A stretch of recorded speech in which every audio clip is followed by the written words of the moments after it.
더운데 어떻게 잘들 지내고 계시죠? 이제 조금 선선한 바람이 아주 조금씩 들어오는 것 같습니다. 힘내시고, 원래 여름은 더운 거고요. 겨울은 원래 추운 겁니다. 나름대로 주신 하나님의 은혜가 있는 줄 알고 감사하게 사시기 바랍니다. 오늘 이 말씀 중심에서 성령을 따라 행하라 라는 제목으로 하나님 말씀 증거하겠습니다. 사도 바울은 고린도 교회 성도들에게 쓴 편지를 마무리하면서 고린도후서 13장 5절에서 이렇게 고백합니다. 너희는 믿음이 있는가 너희 자신을 시험하고 너희 자신을 확증하라. 예수 그리스도께서 너희 안에 계신 줄을 너희가 스스로 알지 못하느냐. 그렇지 않으면 너희가 버림을 받은 자다 라고 고린도 전 후서를 총 마무리하면서 그렇게 고백합니다. 이 말씀은 마태복음 7장 21절에 예수님께서 하신 말씀을 사실 재현하고 있는 겁니다. 나더러 주여 주여 하는 자마다 다 천국에 들어갈 것이 아니요 하나님의 뜻대로 행하는 자라야 천국에 들어갈 수 있다. 그날에 많은 사람들이 나더러 주여 주의 이름으로 선지자 노릇하며 주의 이름으로 귀신을 쫓아내며 주의 이름으로 많은 권능을 행하지 아니했습니까? 라면서 자신들이 천국 백성이라고 스스로 우겨보지만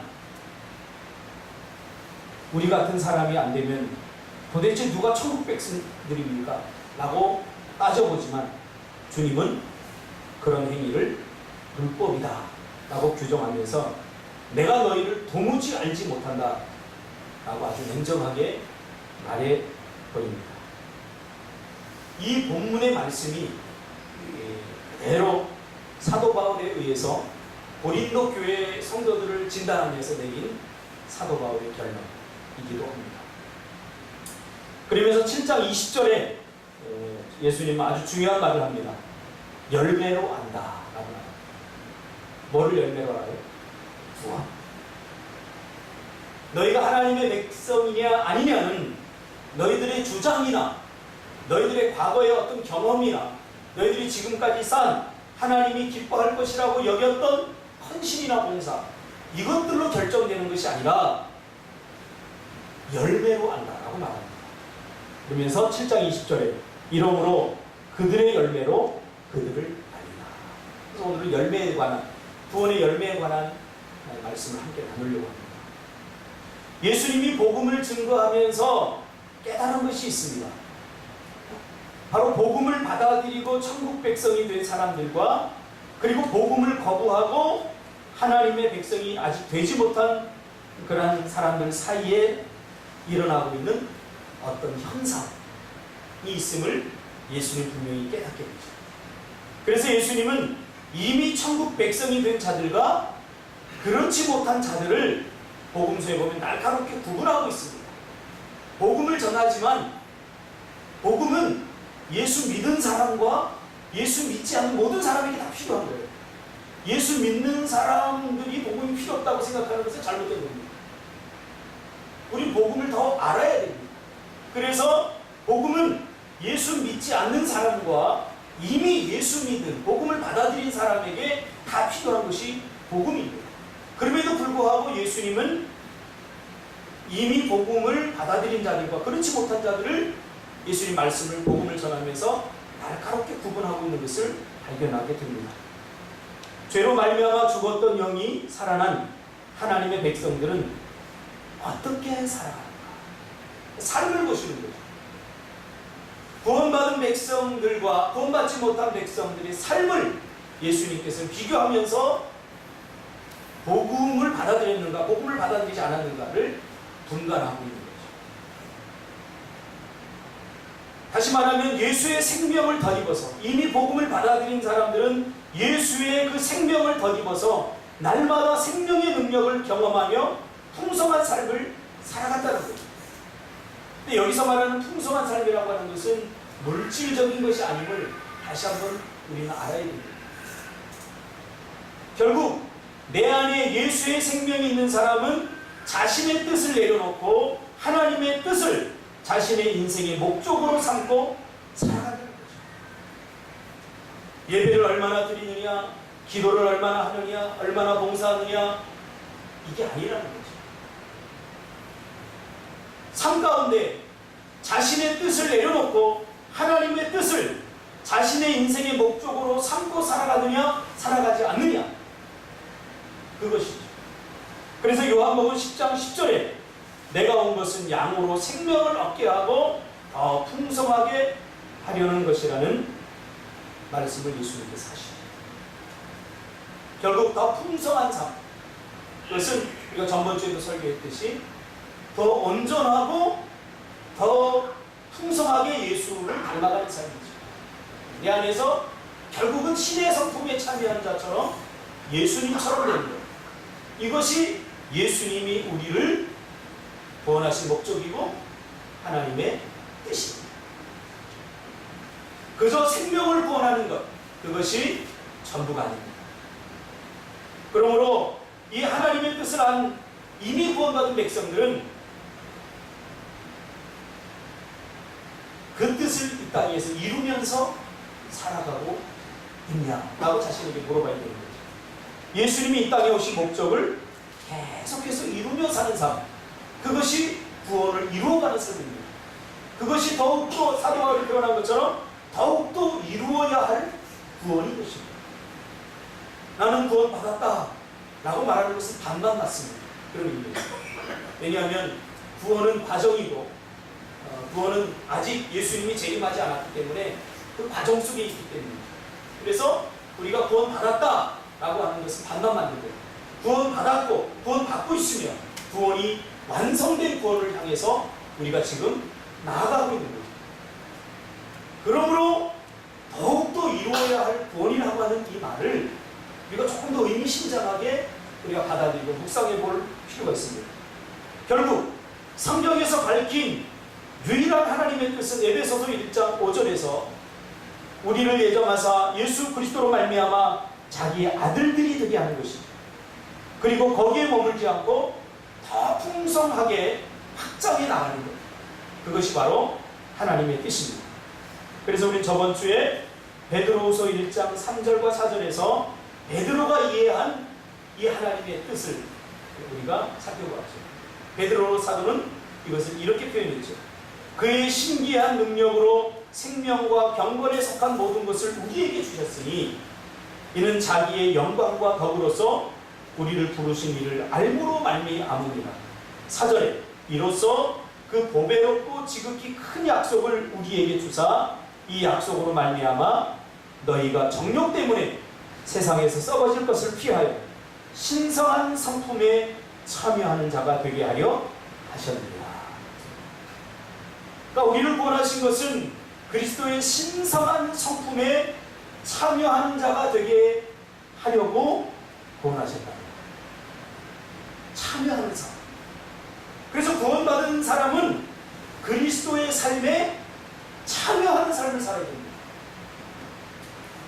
사도 바울은 데살로니가 교회에 보낸 편지에서 데살로니가 4장 3절에서 또 이렇게 표현하고 있습니다. 하나님의 뜻은 이것이니 너희의 거룩합니다. 이게 다 같은 말이에요. 신의 성품에 참여한 자, 거룩한 삶, 다시 살리는 삶, 이것이 다 결국은 구원이라고 하는 하나의 포커스를 가지고 다양하게 지금 표현해 나가고 있는 거죠. 그 교회와 그 상황과 성도들에 맞게 지금 다양하게 표현하고 있는 거죠. 이것은 이미 하나님의 백성이 된 데살로니가 성도들에게 성품적으로 믿음 생활 안에서 거룩함을 추구하라는 것입니다. 이것이 바로 더 풍성하게 하는 삶인 것입니다. 쉽게 표현하면 그리스도인 다운 삶이죠.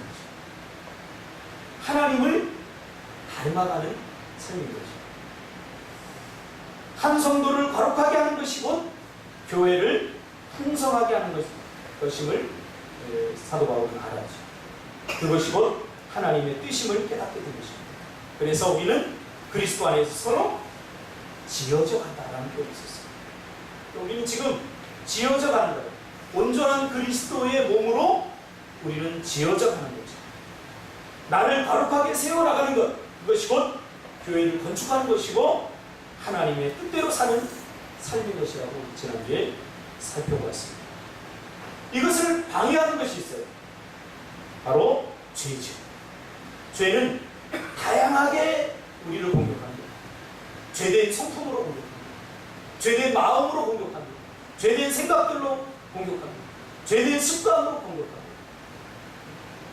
죄의 문제가 해결됐음에도 불구하고 이게 잔상으로 남아있어요. 잔상으로 남아있어요. 이미 우리는 하나님의 백성이지만 죄인이었을 때의 모습이 아직도 우리 안에 남아있어요. 죄인의 성품들이 남아있어요. 그래서 우리는 어떻게 됩니까? 그것을 부인해야 돼요. 날마다.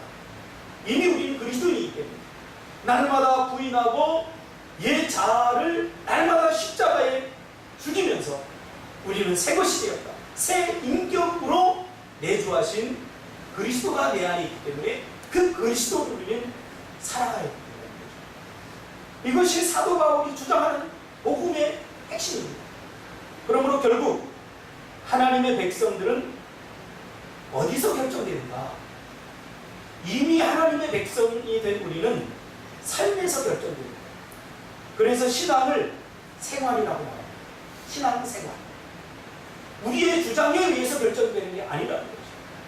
우리의 삶 속에서 이미 복음으로 하나님의 백성이 되고 천국 백성이 된 사람들은 그렇지 못한 사람들과 무엇이 다른가? 삶이 다르다.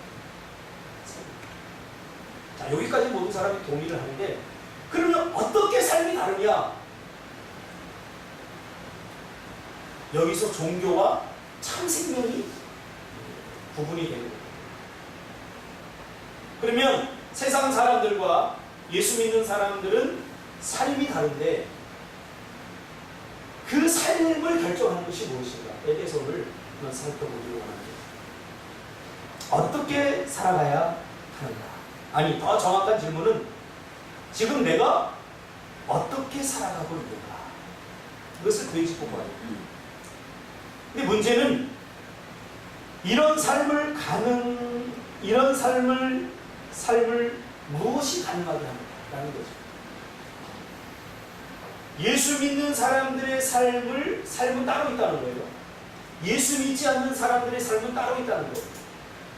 근데 이것을 예수 믿는 사람을 예수 믿는 사람답게 하는 것을 가능하게 하는 것이 무엇인가? 종교는 내가 노력하고 힘쓰고 수련하고 단련해서 인간적인 수단과 방법을 통해서 이런 수준에 도달할 수 있다고 보는 거죠. 그래서 내 안에 있는 어떤 힘으로 그것이 과학이든 지식이든 경험이든 그런 것들을 다 수단으로 동원해서 이러한 삶을 실현하려고 애쓰는 사람들입니다.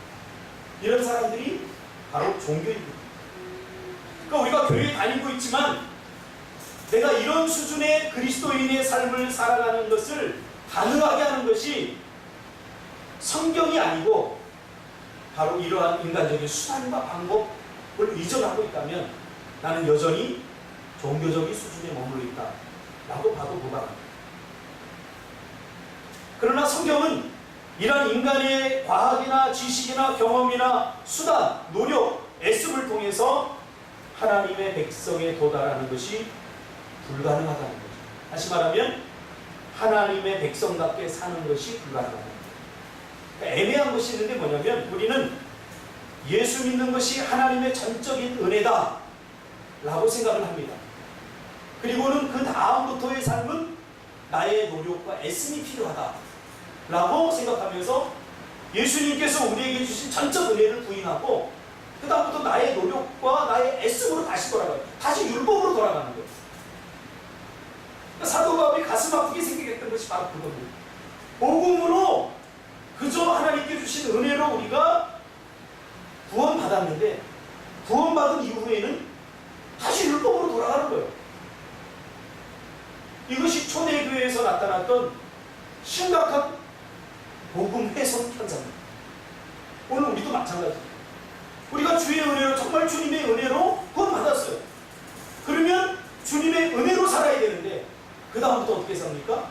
나의 노력과 나의 애씀. 그래서 뭔가를 자꾸 하려고 합니다. 내 의지로. 내 애씀으로. 그러다가 지쳐버려요. 그러다가 딜레마에 빠져버려요. 영적 딜레마에 빠져버려요. 안 되는구나. 아직 복음의 자유를 누리지 못하고 있는 거예요. 사도 바울이 정확하게 초대교회 성도들에게서 이것을 발견하게 된 거죠. 그래서 성경이 내리는 결론은 뭐냐면 그러한 신앙은 불가능하다는 거죠. 나의 노력과 나의 애씀과 내가 가지고 있는 지식, 내 안에서 발생하는 어떤 에너지, 어떤 힘으로는 구원받은 백성답게 사는 것이 불가능하다. 그렇죠? 그것을 흉내내는 것이 뭐냐면 바리새인과 서기관들이었어요. 이 종교의 이미지. 성경이 내린 하나님의 백성을 백성답게 살게 하는 유일한 것이 있어요. 무엇이 하나님의 백성을 백성답게 살도록 하는가? 오늘 본문이 우리에게 말하고 있죠. 그것은 성령을 쫓아 살아야 된다는 것입니다. 우리가 하나님의 백성답게 살 수 있는 유일한 것, 그것은 바로 성령을 쫓아 사는 것입니다. 복음적으로 말하면 누가 하나님의 백성인가? 라는 질문에 성령을 쫓아 행하는 사람이 바로 하나님의 백성이라는 사실이죠. 성경이 그렇게 말해주고 있습니다. 너무나 세상적인 그리스도인들이었던 갈라디아 교인들에게 사도 바울은 이렇게 말합니다. 내가 이르노니 너희는 성령을 따라 행하라. 그리하면 육체의 소욕을 이루지 아니하리라. 사도 바울이 왜 이런 말을 하게 됐어요? 이미 주의 은혜로 하나님의 백성이 된 갈라디아 교인들의 삶을 가만히 보니까 이것은 그리스도인다운 삶을 살아가고 있지 못하다는 거예요. 그들의 삶을 보니까 전부 다 육체의 소욕을 이루는 삶을 살아요. 그래서 오늘 본문에 보면 육체의 일은 분명하니 19절부터 나와요. 갈라디아 교회, 하나님의 형상을 닮은 그리스도인인 갈라디아 교회 성도들의 삶을 보니까, 그들의 내면을 보니까 그들이 하나님을 닮고 예수를 닮은 모습이 아니라 육체의 모습대로 살더라는 거예요. 이게 사도 바울의 고민입니다. 쉬워요. 이런 사람들은 아직 구원받지 못했구나 라고 결론을 내려버리면 돼요. 그렇기 때문에 그렇게 사는구나. 그런데 사도 바울은 그런 것 같지 않아요. 이미 그리스도인이 된 갈라디아 교인들 안에 이러한 모습이 보이는 거예요. 이게 가장 큰 고민이에요. 저도 사역을 하면서, 말씀 사역을 하면서 그렇게 결론을 내렸었어요. 저 사람들이 저렇게 사는 것은 아직 구원받지 못했기 때문에 저렇게 사는구나. 그러면 모든 것이 편해요. 날마다 복음만 전하는 거예요. 그런데 문제는 어디 생기냐면 이미 구원받았다고 생각하는 사람들의 삶 속을 가만히 들여다보니까 육체의 일들이 현저하게 나타나더라고요. 이게 뭐냐면 갈라디아 교인들, 이미 구원받은 갈라디아 교회 성도들 안에 19절에 보니까 육체의 일은 분명하니 곧 음행과 더러운 것과 호색과 우상숭배와 주술과 원수 맺는 것과 분쟁과 시기와 분냄과 당짓는 것과 분열함과 이단과 투기와 술취함과 방탕함과 또 그와 같은 것들이라. 전에 너희에게 경계한 것 같이 경계하노니 이런 일을 하는 자들은 하나님의 나라를 유혹으로 받지 못할 것이다. 이미 하나님의 백성이 된, 그래서 교회를 이루고 있는 성도들 안에 육체의 일이 현저하게 일어나고 있어요. 이게 심각한 거예요. 이미 구원받지 못한 사람들 안에 일어나는 것은 이미 구원받지 못했기 때문에 당연한 거예요. 그러나 이미 구원받은 하나님의 백성들 안에 이 세상의 일들이 현저하게 일어나고 있다는 거죠.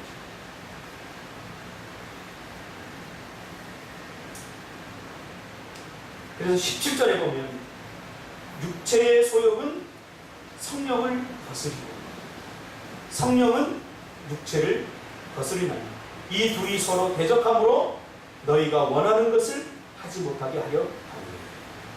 사도 바울이 한 가지 단서를 거기서 잡아내는 거예요. 그래서 뭐냐면 이미 구원받았어도 육체의 소욕은 성령을 거스리고 성령은 육체를 거스린다는 사실을 깨닫게 되었습니다. 전부가 육체인 사람은 이런 갈등이 일어나잖아요. 다시 말하면 세상 사람들은 죄 짓는 것 때문에 갈등하거나 기도 안 하는 것 때문에 갈등하거나 이런 일이 일어나지 않아요. 그러나 육체의 소욕은 성령을 거스리고 성령은 육체를 거스리는 현상은 이미 구원받은 백성들 안에서 일어나는 거죠. 왜? 성령도 거하고 육체의 소욕도 함께 받게. 여기서 사도 바울은 아주 중요한 통찰을 합니다. 그리고 왜 우리가 성령을 쫓아야 하는가에 대한 질문에 대한 답도 줍니다. 우리는 대부분 이렇게 생각합니다. 모든 것이 구원 받았어도 하나님의 손에 달렸으니 내가 하나님 앞에 무엇을 하는 것은 의미가 없다는 거죠. 나는 아무것도 하지 않아도 하나님이 다 알아서 하신다. 그리고 나는 육신이 약해서 죄를 지을 수밖에 없는 그런 사람. 어떻게 죄를 짓지 않고 살지? 어떻게 성경의 요구대로 다 순종하고 살지? 그러면서 혹시 내가 무엇인가 한다고 해서 될 것이 아니고 될 것이 안 되고 또 안 될 것이 되는 것도 아니라 그러니 나의 행동을 결정하는 것이 별 의미가 없다. 그렇게 생각합니다. 그러니까 내가 무엇을 결정하고 어떤 것을 선택하고 하는 것이 하나님의 나라에 큰 영향을 미치지 못한다 라고 생각을 합니다. 혹은 내가 아무리 노력하고 힘써도 안 된다는 생각을 합니다. 그러니까 이미 구원받은 백성들이 고민하는 그 죄에 대해서 고민하고 하는 것들을 가만히 그 내용을 들어보면 바로 그런 고민들이 있어요. 그래서 이런 고민을 하는 사람들은 정말로 말씀대로 살려고 애쓰고 발버둥쳐본 경험이 있는 사람들이 이런 고민을 하는 거예요. 성경은 그러나 그렇게 말하지 않습니다. 성경은 다만 성령을 쫓아 행하기만 하라 라고 말합니다. 사람들은 내가 힘쓰고 애쓰고 노력하는 것보다 성령을 따라 행하는 것이 훨씬 쉽다는 것을 모릅니다. 그래서 결론을 내리죠. 구원받은 하나님의 백성들일지라도 어떻게 하나님의 말씀대로 다 순종하고 살지? 이렇게 생각하는, 이렇게 말하는 사람들의 내면을 보면 어느 정도는 순종하고 있다는 것을 전제하고 있습니다. 근데 그것은 별 의미가 없어요. 하나님 나라에 복음은 상대적인 것이 아니기 때문이죠. 절대적인 것이기 때문에 내가 10가지 중에 9가지를 순종했다고 해서 하나님은 그것을 기뻐하는 분이 아니라는 사실을. 하나님은 온전한 순종을 기뻐하시기 때문에. 예를 들면 상원 집사에게 내가 인천까지 가라 라고 했을 때 인천까지 못 가고 수원까지 갔다고 해서 만족할 하나님이 아니라는 거예요. 그래서 이미 70km 가나 80km 가나 그 목적에 도달하지 못한 것은 다 똑같다는 거예요. 그래서 많은 사람들이 내가 애쓰고 힘쓰고 노력하는 것보다 성령을 따라 행하는 삶이 훨씬 쉽다는 것을 몰라요. 사도 바울은 구원받고 나서 고민하기 시작합니다. 하나님의 백성답게 거룩한 것만 생각하고 하나님의 뜻대로 그렇게 살기로 다짐하고 결심하고 그런 사람을 추구하고 살았지만 결국은 그렇지 못한 자신을 발견합니다. 하나님의 뜻대로 살려고 노력하고 힘쓰고 애쓸수록 그는 하나님의 뜻과 더 점점 멀어져 있는 자신의 모습을 발견합니다. 그래서 그가 고백합니다. 오라 나는 공고한 사람. 누가 이 상황의 몸에서 나는 거야. 이것은 처절한 고백에서 나온 고백입니다. 오늘 우리 구원받은 하나님의 백성들도 이 고민이 있어야 됩니다. 그냥 구원받았다고 하니까 내가 구원받고 그러니까 우리의 삶이 다 엉망진창이 됐거든요. 사도 바울은 구원받은 이후에 내 안에 똑같은 두 가지 육체와 성령이 서로 거스리며 싸우고 있다는 사실을 발견하게 됩니다. 그리고는 그가 깨닫게 됩니다. 이때에 내가 어떻게 하는가? 이때에 우리는 성령을 쫓아야 된다. 예수 믿는다고 해서 이 갈등이 일어나지 않는 거 아니에요. 그래서 제가 늘 이야기하잖아요. 기독교는 돌을 닦는 종교가 아니라 30년 예수 믿는 사람일지라도 똑같은 죄악의 유혹 가운데 다 우리가 노출되어 있어요. 세상에서 돌을 닦는 사람들은 어느 정도 경지에 이르면 그 이하 것들은 스스로 자기가 다 통제할 수 있다고 그렇게 말하죠. 기독교는 그게 30년 믿은 사람도 초보적 수준의 성도들의 받는 유혹, 그런 것들을 다 누구나 죄의 유혹을 받을 수 있다. 사도 바울이 그걸 깨달은 거예요. 그래서 절망한 거예요. 그러다가 사도 바울이 고민하며 기도하며 깨달은 것이 뭐냐면, 이것은 이 죄악을 이기고 이 갈등을 해결할 수 있는 힘은 내 의지나 내 노력이나 내 경험이나 내 애씀, 내 발버둥, 그것에 의해서 결정되지 않는다는 걸 깨닫죠. 그러면 내가 할 수 있는 것이 뭐냐? 내가 할 수 있는 유일한 것은 뭐냐면, 이 두 가지가 갈등할 때 내가 성령의 편을 들어줍니다. 할렐루야. 이거 위대한 깨달음인데 여러분이 그냥 아무 생각 없이. 여러분 갈등하잖아요. 두 가지로 계속 갈등이 일어나요.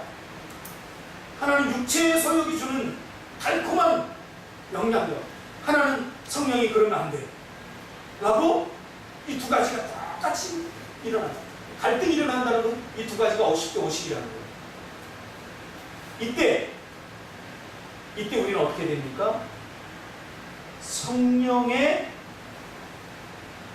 방향에 힘을 실어줍니다.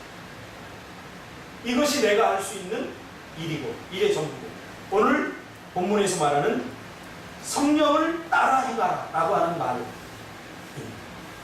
우리가 성령을 따라 행한다는 것, 그럼 막연하잖아요. 무엇이 성령을 따른다는 거지? 이 두 가지 갈등이 일어날 때 성령이 원하는 바에 힘을 실어줍니다. 시소가 이렇게 있어요. 시소. 갈등은 이 두 가지가 힘이 똑같기 때문에 일어납니다. 한 가지라도 힘이 더 많이 누리면 갈등은 일어나지 않습니다. 이미 결정이 됩니다. 똑같아요. 이 갈등 상태, 이 상태에서 육체의 소욕, 성령의 소망, 이 두 가지가 똑같을 때 성령을 쫓아 행하라고 하는 말은 성령을 지지하는 거죠. 이쪽에 내 몸을 씌는 거죠. 이렇게 내려가요. 이것이 바로, 제가 이것을 어떻게 표현할까 굉장히 많은 고민을 했어요. 아주 철학적으로 복잡하게 표현한 책들을 읽고 여러 번, 한 10권 이상을 읽었어요.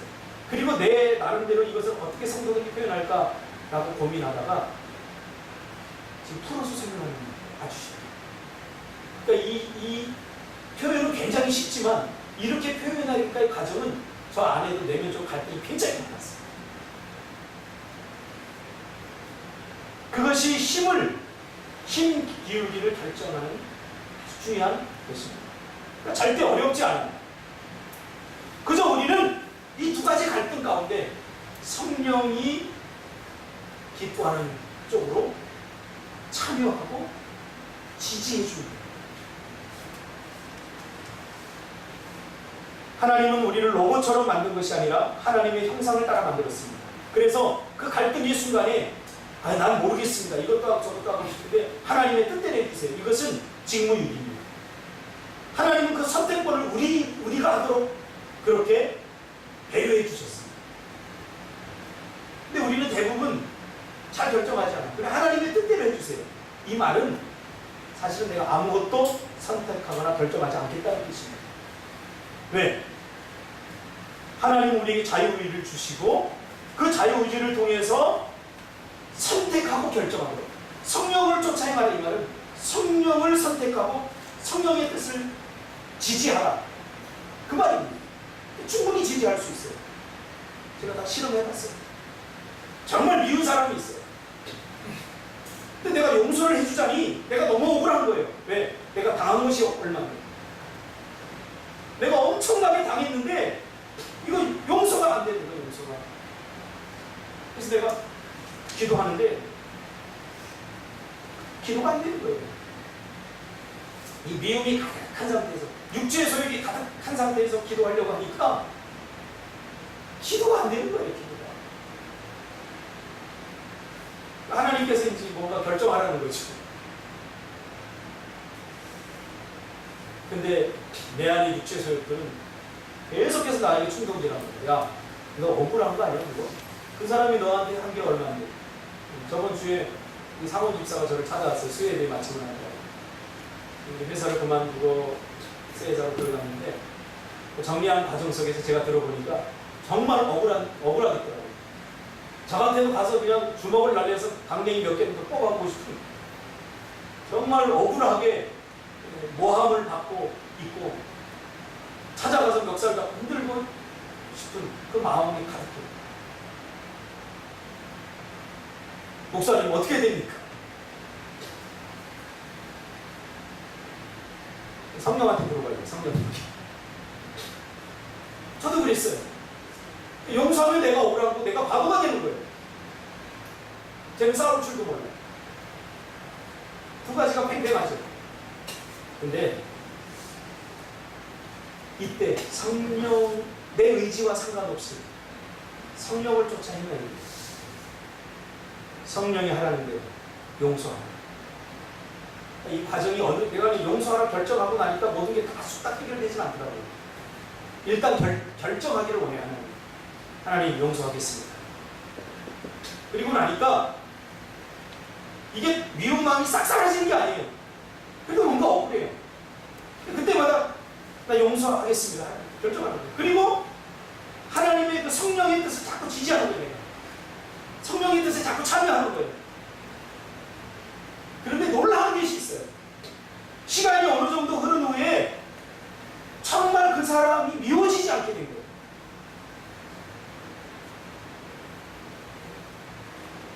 그러면서 기도의 문이 활짝 열려요. 그때까지 기도 안 돼요. 기도하다 보면 결국은 어느 정도 막 습관적으로 하다가 보면 결국 여기에 딱 부딪혀갖고 기도가 안 나와. 이것보다 고통스러운 거 없어요. 기도가 안 돼요. 기도가. 종교적으로 기도할 수 있어요. 습관적으로 기도 제목, 이거 기도해야 되니까 이렇게 있죠. 그건 기도가 아닙니다. 기도의 가장 중요한 핵심은 소통이죠. 하나님, 내 안에 있는 영이 하나님의 영과 같기 때문에 이게 소통하는 게 기도 아닙니까? 교제가 일어나지 않습니까? 중원본, 성경에서 표현한 중원본이라고 하는 것은 이 소통이 없는 기도, 주문 외우듯이 하는 거예요. 주문이라고 표현하고 있는 거죠. 예수님. 중원본이라고 표현하는 이 말은 주술 종교에서 말하는 사바사바 소리수 이런 거 있죠. 무슨 의미인지도 모르고 그냥 짓거립니다. 그러니까 우리가 이런 교제가 일어나지 않는 나눔, 이것은 바로 주문이나 다른 것과 하나님 앞에서 제가 그것을 뼈저리게 경험했어요. 내 안에 미운 사람이 들어오면서 성령님은 용서하라. 나 용서하면 내 자존심도 상하고 내가 바보가 같이 느껴지고 이러한 일들이 수없이 진행이 됩니다. 그러면서 결국은 성령을 쫓아 행하는 것이 유익하구나. 이것이 나의 삶을 풍성하게 하는구나 라는 것을 깨닫게 되는 거죠. 그렇다고 지금도 미운 사람이 없느냐? 그렇지 않아요. 또 있고 생겨야 돼요. 한 사람이 미운 사람이 극복되면 그걸로 다 극복되는 거예요. 미움이라고. 또 재수없는 사람이 또 생깁니다. 그럼 어떻게 합니까? 예전보단 이 과정이 좀 짧아지죠. 저번에도 이렇게 되는 내가 정말 이번에는 용서하고 싶지 않지만 성령을 쫓아야 됩니다. 하고 용서하고 결단하고 또 그 과정을 또 이렇게 겪다 보면 정말 또 사랑스럽지.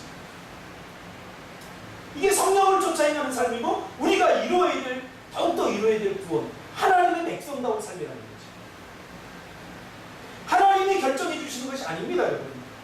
그것은 진정한 자유이 아닙니다. 지금까지 여러분들이 하나님이 다 알아서 해주세요, 결정해 주세요 라고 말한 것은 난 로봇이 되겠습니다 그 말과 똑같아요. 난 아무것도 하지 않을 테니까 하나님이 다 알아서 선한 길, 좋은 길로 인도해 주세요 라고 말하는 거예요. 그래서 나를 로봇으로 인정하는 거예요. 하나님을 무시하는 거예요. 하나님은 우리를 그렇게 보내주지 않아요. 하나님은 내가 결정하도록 나에게 자유의지를 주시고 그리고 성령 안에서 성령을 따라 결정하도록 그렇게 하나님께서 우리에게 기회를 주시는 거죠. 그래서 사도 바울은 18절에 너희가 성령의 인도하신 바가 되면 율법 아래 있지 아니하리라 그러면서 육체의 일을 현저하니 그러면서 19절부터 말해주죠. 육체의 일. 그러면서 22절에 오직 성령의 열매. 이 성령의 열매는 다른 말로 표현하면 구원의 열매입니다. 구원받은 백성들의 삶 속에서 맺혀지는 열매는 이런 뜻이에요. 쉽게 풀이해요. 그러니까 성령의 열매 여러분 다 알죠? 구구절절 암송은 잘하는데 이 성령의 열매가 무엇을 의미하는지 도대체 무엇인지 모르고 외우는 이거는 뭐예요? 중원복음이에요. 그러니까 이미 구원받은 하나님의 백성들이 성령을 쫓아 결정하고 결단하고 성령을 쫓아 행할 때 맺혀지는 구원받은 백성의 구원의 열매들 그것이 성령의 9가지 열매입니다. 22절 오직 성령의 열매는 사랑과 희락과 화평과 오래 참음과 자비와 양성과 충성과 온유와 절제입니다. 이 같은 것을 금지할 법이 없습니다. 무슨 말이에요? 성령을 쫓아 행하면 성령의 열매는 내가 맺는 게 아니에요. 그래서 사랑도 내가 하려고 하면 안 돼요. 내 안에 있는 어떤 의지를 사용해서 하려고 하면 안 돼요. 우리는 그저 제가 아까 이야기했죠. 성령을 쫓아 행하는 거예요. 성령님께 참여합니다. 난 성령님 편입니다. 용서하라고 하겠습니다. 결단하는 거예요. 내 의지로 결단하는 게 아니라 말씀에 의지해서 결단하는 거예요. 베드로가 깊은 곳에 그물을 던져라 라고 말했을 때 예수님이 말했을 때 육체의 소욕을 따랐다면 그의 경험을 내세웠을 거예요. 지금 베드로가 잡고자 하는 고기는 깊은 곳에 절대 없는 고기예요. 아마코라고 하는 그 넓은 그물로 잡는 아주 낮은 곳에서 잡히는 고기예요. 여러분 그물이 달라요. 멸치 잡는 그물하고 갈치 잡는 방법이 다 달라요. 누구보다 잘 알고 있었던 베드로에게 예수님은 깊은 곳에 가서 그물을 던져라라고 말하는 거예요. 근데 베드로는 어떻게 해요? 말씀에 의지하여. 이건 뭐예요? 여러분 성령을 쫓아 행한다는 것의 핵심은 제가 결론적으로 말씀드리죠. 핵심은 뭐냐? 말씀이거든요. 말씀이에요. 말씀에 의지하여 그 말은 다른 말로 표현하면 사도행전적으로 표현하면 성령에 의지하여 그 말이에요. 말씀에 의지하여 내가 밤이 맞도록 수고하여 얻은 것이 하나도 없지만 말씀에 의지하여 내가 그물을 내리리라 하고 내렸다가 베드로가 한 게 뭐예요? 고기를 몰았어요? 베드로가 한 것은 아무것도 없어요. 그냥 성령에 의지하여 말씀에 의지 그물을 던진 것뿐이에요. 이게 베드로가 한 전부예요. 그 베드로의 그물에 고기를 가득 채운 건 누구예요? 하나님이시죠. 성령님이시죠. 성령의 열매 맺는 원리가 바로 이와 같아요. 내 안에 사랑이 없는데 자꾸 사랑하려고 하면 이게 나만 죽이는 거예요. 나만 힘든 거예요. 어떻게 해야 돼요? 성령에 의지하여 용서하기를 결정하면 그리고 그 방향으로 나아가면 그 방향을 추구하면 내 안에 사랑의 열매가 어느 순간에 맺혀 있다는 것을 저는 발견하고 있어요. 성령의 9가지 열매는 그래서 내가 맺는 게 아니라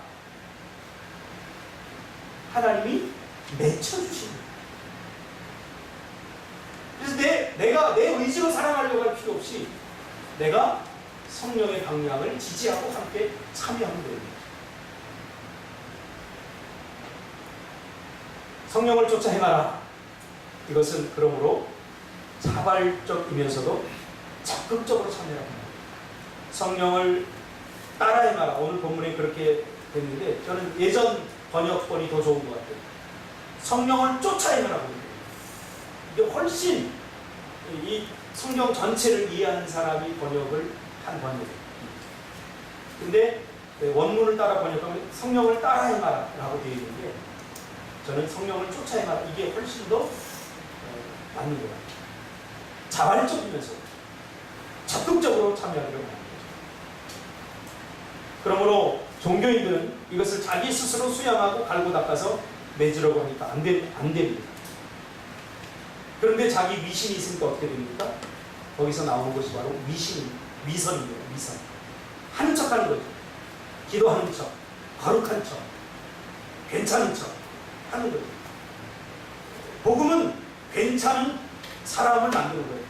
괜찮은 그 본질을 바꾸는 거예요. 그런데 위선은 척하는 거죠. 본질이 안 바뀌는 거죠. 그러니까 구원받은 사람과 종교인의 다른 점은 뭐예요? 구원받은 사람은 본질이 바뀐 거예요. 이미 새롭게 된 거예요. 본질 자체가. 그러나 종교인들은 본질은 안 바뀌고 새롭게 된 것처럼 위장하고 그렇게 만들어 놓는 거죠. 결국 성령을 쫓아 행한다는 것은 말씀을 따라 행한다는 것과 같습니다.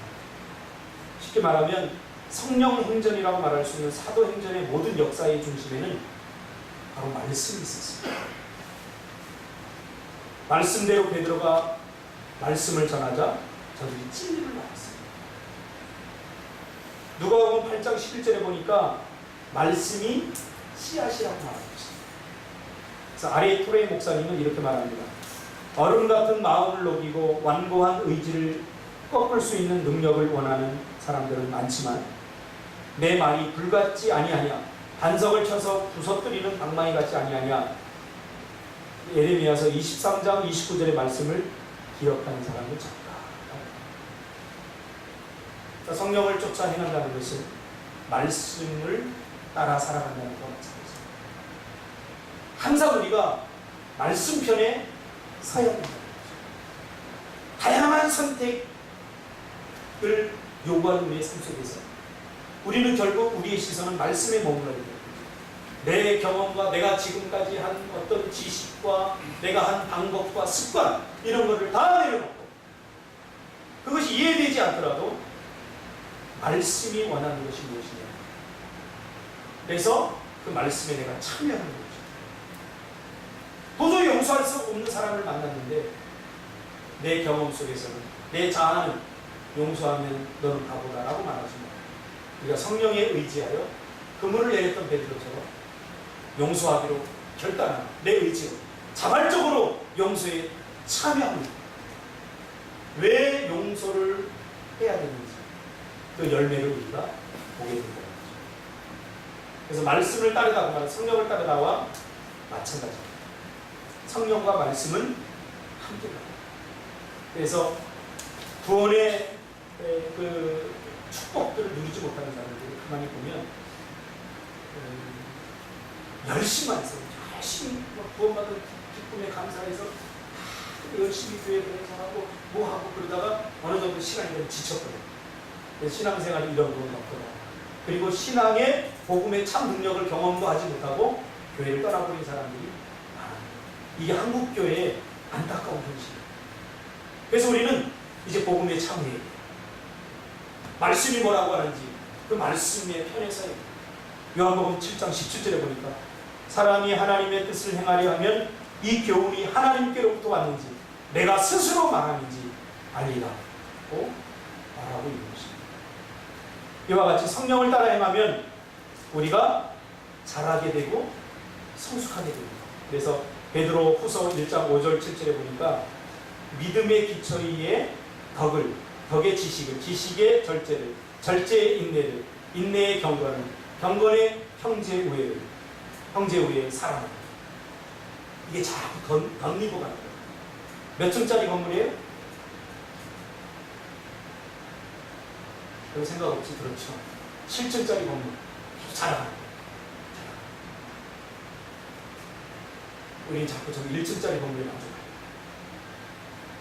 자라가라고 합니다. 오늘은 사랑했는데 나중에 용서가 되고 이게 자꾸 덧리는 거예요. 이게 자라가는 거죠. 오늘은 하루만 기도했는데 내일은 2시간, 이틀 기도하고 이게 뭐예요? 자꾸 자라가는 거예요. 베드로전서 2장 2절에 보니까 이게 다 구원론과 관련이 있는 말씀입니다.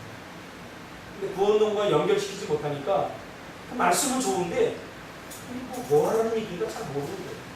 갓난 아이들 같이 순전하고 신령한 것을 사모하라. 이는 이로 말미암아 너희로 구원에 이르도록 자라게 하려 합니다. 여기서 말하는 갓난 아이들 같이 순전하고 신령한 젖이 뭐예요? 하나님의 말씀이에요. 지금 제가 강아지를 키워보니까 우리 자식들은 하나님이 키웠고 강아지는 지금 제가 키우고 있습니다. 얘들이 어떻게 자라는지 알아요? 처음엔 젖을 먹어요. 얼마나 개근스럽게 먹는 거예요. 젖 바는 소리가 쭉쭉쭉쭉 나요. 이 어미가 막 도망다녀요. 힘이 없습니다.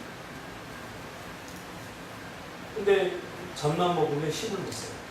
어릴 때는 젖만 먹어요. 지금은 사료를 줍니다. 처음에 제가 5톨을 줘봤어요. 손에 넣고. 근데 이놈이 막 이렇게 핥히는데 잘 먹지를 못해요. 어느 순간에 이걸 먹더니 시간이 좀 지나니까 이제 이가 생겨갖고 드르륵 드르륵 씹는 소리가 나요.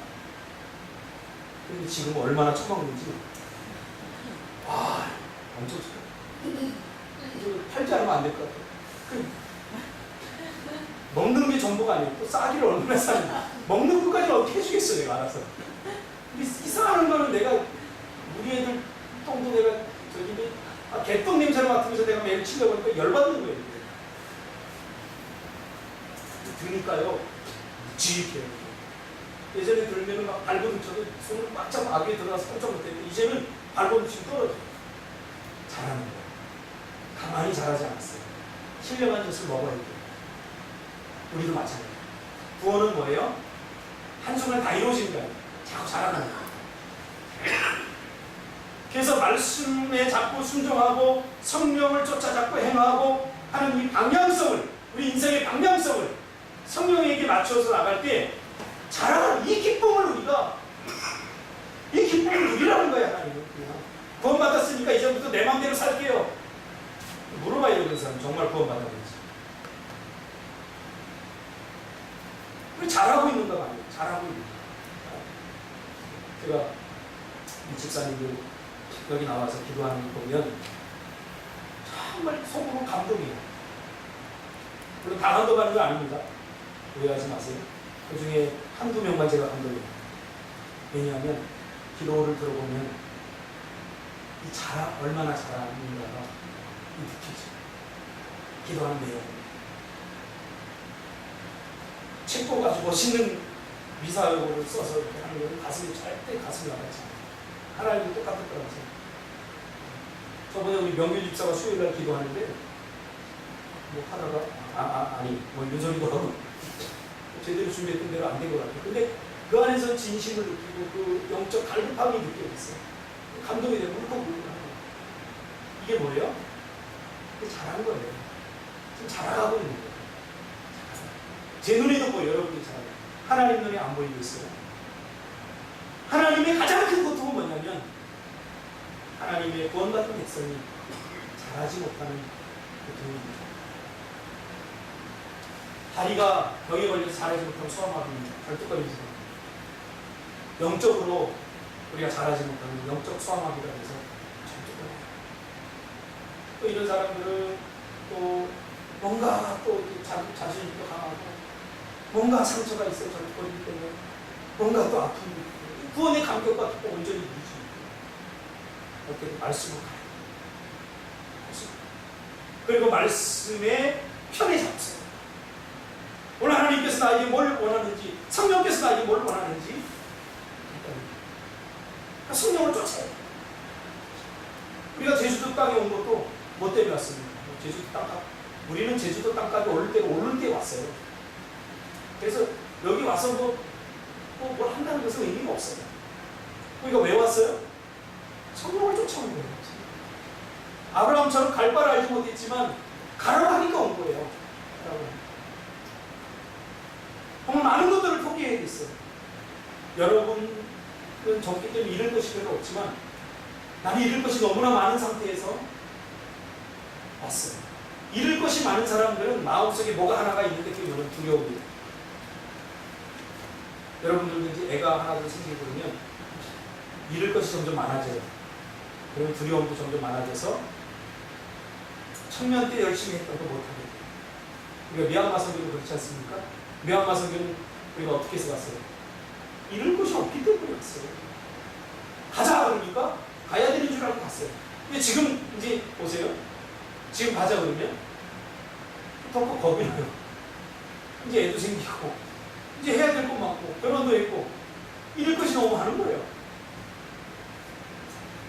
이게 육체의 소욕을 따라 살게 되는 거죠. 그러다 보면 자연스럽게 옛날에 나도 청년 때 그렇게 열심히 했어. 옛날에 나도 그렇게 믿음이 좋았어. 처음엔 다 그런 거예요. 그러다가 제대로 된 길로 가야 되는데 힘들어지는 거예요. 이게 한국교회의 안타까운 현실. 제 눈에 목격된 한국교회 현실. 그 결과가 어떠느냐? 상편이 우리 가르쳐요. 그 결과는 비극이라는 거죠. 그래서 우리는 당장 눈에 내가 유익이 되지 않고 내가 힘들고 고통스러워도 성령을 쫓아야 성령의 열매를 맺는 삶을 살 수 있게 돼요. 구원의 열매를 맺고 살 수 있게 돼요. 기도하겠습니다.